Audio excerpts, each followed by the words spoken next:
figuré et pas au sens propre. Gérard!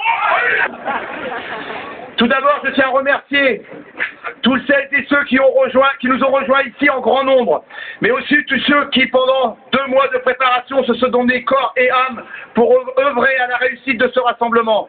Je pense bien sûr au toujours fidèle Conti, son comité de lutte et son CE, ainsi que le QG des Conti au Bon Coin. Je pense également à toutes ces personnes, certaines au départ qui m'étaient totalement inconnues, qui sur Facebook ont créé une pétition papier et nette regroupant plus de 7000 signatures et un comité de soutien réunissant plus de 5000 membres dont beaucoup sont ici présents. Je pense également à certains syndicats traditionnels, mais aussi d'autres beaucoup moins traditionnels, venus de loin, voire de très très loin aujourd'hui pour me soutenir et victimes aussi des mêmes attaques. Pour en citer quelques-uns, les syndicats corses du STC, basques du LAB, martiniquais de l'UGTM et kanak de l'USTKE. Je pense également aux militants associatifs et politiques qui tous ont lancé un appel à la manifestation d'aujourd'hui, et enfin au groupe l'Arabia et HK et les Saltimbanques qui sont venus bénévolement pour vous balancer de la musique pendant vos jugements, bande de vénards. Cette nouvelle procédure fait suite à ma comparution au tribunal, ainsi que 6 d'entre nous, de mes camarades de Continental, concernant la manifestation à la sous-préfecture de Compiègne le 21 avril 2009. Le gouvernement avait demandé des peines exemplaires à notre rencontre, ainsi que des indemnisations extravagantes de plus de 50 000 €. Le tribunal de Compiègne avait dans un premier temps répondu favorablement à leur première demande en condamnant 6 d'entre nous à des peines de prison. Le gouvernement, subissant par la suite un désaveu cinglant, tout d'abord par la cour d'appel d'Amiens, transformant ces condamnations de simples amendes, puis de nouveau au tribunal de Compiègne, nous condamnant à quelques centaines d'euros de dommages et intérêts. La vérité est que l'État, en s'attaquant à un des porte-paroles des ouvriers de Continental, tente de leur faire payer à tous d'avoir osé relever la tête, avoir été au combat et réussi à les faire plier, ainsi que les dirigeants voyous de cette multinationale qui n'ont à aucun moment été inquiétés par la justice. Je tiens tout de même à rappeler qu'à l'époque du prétendu saccage de la sous-préfecture, certains dirigeants politiques du gouvernement s'étaient manifestés en disant que lorsqu'on était un syndicaliste responsable, on avait un devoir d'exemplarité. Comment ne pas être d'accord, me diriez-vous? Sauf que lorsque l'on sait que la personne qui a demandé ces peines exemplaires et qui nous ont conduits devant les tribunaux s'appelait Michel Alliot-Marie. Ami du très honnête, responsable Ben Ali. Et que le ministre du Travail qui m'a licencié s'appelait Éric Woerth. Qui sera certainement jugé ici pour la vente des hippodromes de Compiègne. Enfin, peut-être. Quand on connaît les antécédents judiciaires de Juppé, ainsi que ceux du célèbre Gérard Longuet, militant du très célèbre Occident, parti d'extrême droite, avec ses camarades de Védian et Madelin, dont la principale activité était de faire la lutte armée contre les gauchistes, permettez-moi de me gausser. Et je voudrais, tout spécialement aujourd'hui, décerner la médaille du plus grand relaxé de France et de Navarre en la personne de Charles Pasqua. Je suis syndicaliste, oui, et fier de l'être. Et cette criminalisation est un amalgame dangereux et insupportable pour le militant syndical que je suis. Agir dans la désobéissance civile est pour moi une nécessité et un acte de résistance vitale.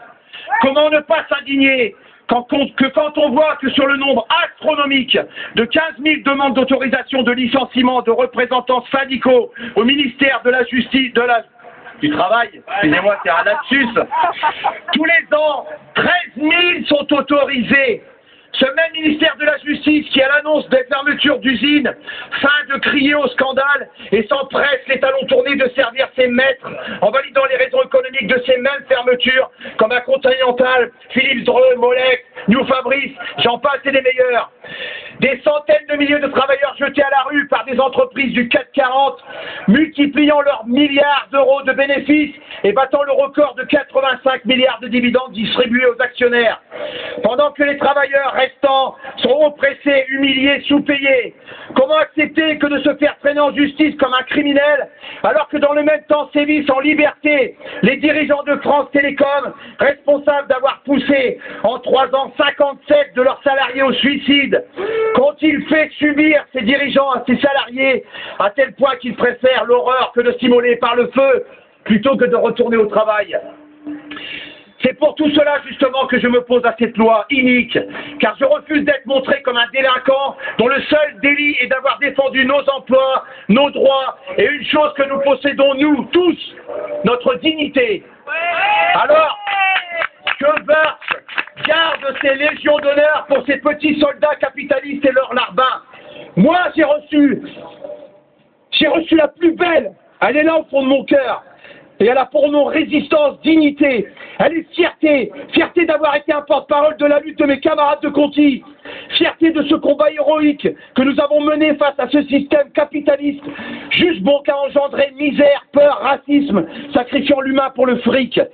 Responsable exemplaire, je l'ai été, face à des vrais criminels. Les patrons voyons qui n'ont pas hésité à mettre en péril des vies, des familles, l'économie d'une région tout entière, en sacrifiant des milliers d'emplois aux seules raisons du profit.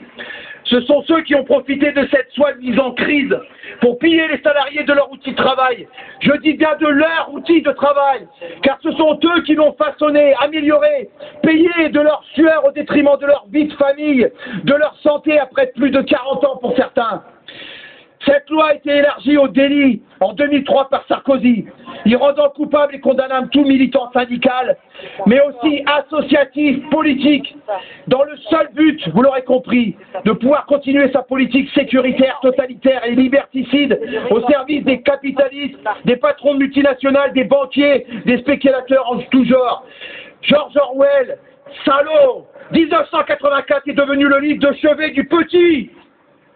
Cette loi a surtout pour but suprême d'anéantir toute contestation et de réduire à néant la seule véritable identité française que je revendique, notre tradition révolutionnaire, ce formidable pouvoir de résistance. Ce formidable pouvoir de résistance qu'ont exercé nos aïeux lors de la Commune de 1871, dont nous fêtons aujourd'hui les 140 ans. Les résistants de la Seconde Guerre mondiale qui ont combattu le fascisme et le nazi, dont l'odeur nauséabonde nous remonte ces temps-ci dans les narines. Ceux du Conseil national de la résistance, ceux de 36, ceux de 68, ceux du Larzac, de Plogoff, de la sidérurgie, des chaussons, etc. Ce système capitaliste voudrait qu'on le laisse le seul choix, qu'on leur laisse le choix et les conditions de notre existence au MEDEF et ses adhérents, les entreprises du CAC 40. Voudrait qu'on abandonne notre sécu et nos retraites à Malakoff Médéric, spécialiste des systèmes par répartition et, comme tout le monde le sait, le frère du petit. Voudrait qu'on vende nos paysans et l'agriculture à Monsanto, BASF et la FNSEA. Il voudrait qu'on laisse la paix dans le monde géré par Serge Dassault, l'électricité léguée à EDF et à Areva et leurs centrales nucléaires sans risque, qu'elles étaient prétendues être celles du Japon, l'énergie abandonnée à Total et ses forages de gaz et de pétrole de schiste. Qu'on confie notre santé au triste et célèbre Servier et à Ventis, l'éducation de nos enfants à TF1, et enfin la sauvegarde de notre planète et celle de nos enfants surtout, entretenus par ceux cités avant, ainsi qu'à des pseudo-scientifiques en mal de reconnaissance tels que Claude Allègre. Cette loi est indigne, et de notre société et du pays des droits de l'homme que représente la France, je devrais dire que représenter, car la France vient d'être classée par 3 organisations, dont Privacy International, parmi les pires nations d'Europe en matière de liberté individuelle, et a failli être couronnée championne d'Europe des pays surveillants, juste derrière le Royaume-Uni, c'est peu dire. En tant qu'humaniste, je suis dans l'obligation de me poser cette question qui m'horrifie et me hante. Il existait déjà ce genre de fichier durant la Deuxième Guerre mondiale, où il était inscrit, par exemple, les tziganes, les roms, les juifs, les communistes, les homosexuels, Et quand on sait le sort réservé à ces populations parmi bien tant d'autres, malheureusement, qu'aurait fait Hitler s'il avait eu ce fichier ADN entre les mains? La seule et véritable façon d'arrêter cette procédure, ainsi que toutes celles de mes camarades en cours, est de supprimer ou changer cette loi. Et pour cela, il faudrait qu'on soit des millions dans la rue, ou bien que ceux qui les votent et les mettent en place s'engagent à le faire. Je parle bien entendu des politiques élus. C'est pour cela que je vais profiter aujourd'hui de la présence d'une majorité de ces partis politiques qui seront représentés aux élections présidentielles de 2012 pour demander leur position sur ce fichier et de leur demander la promesse et l'engagement de l'inscrire à leur programme électoral et bien entendu de le respecter. Et faites gaffe quand même, car certains ont déjà pu voir les conséquences des engagements non tenus envers les contis. Comme dirait HK et les saltimbanques, on lâche rien. Le combat des contis a été qualifié en France d'exemplaire par les travailleurs et les observateurs. Il a été pour plusieurs raisons connues et inconnues de tous. Et la raison suprême a été que nous avons su, au coude à coude, créer un front commun, avec nos ressemblances et surtout nos différences, même parfois de taille.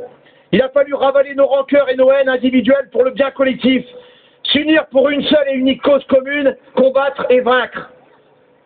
Comme nous l'avons déjà fait, tous ensemble, le 13 janvier 2010 à Amiens pour le procès de 6 camarades d'entre nous, mais aussi comme aujourd'hui. C'est pour tout cela que je vous demande à tous solennellement, aujourd'hui au moins, de faire de même quand au pupitre vont se succéder les porte-paroles des organisations syndicales et partis politiques présents, en accord ou non avec vos idées, de respecter leurs positions et leurs discours. Toute attaque ou sifflet contre l'un d'entre eux me sera reçue personnellement. Je vais terminer ce discours par une citation de Gandhi que je dédie aujourd'hui à tous les militants, les contestataires, les désobéissants, les résistants, les révolutionnaires, à tous ceux en fait qui œuvrent pour une société humaine et un monde meilleur. Quand quelqu'un comprend qu'il est contraire à sa dignité d'homme d'obéir à des lois injustes, aucune tyrannie ne peut la servir. Résistance! Ouais!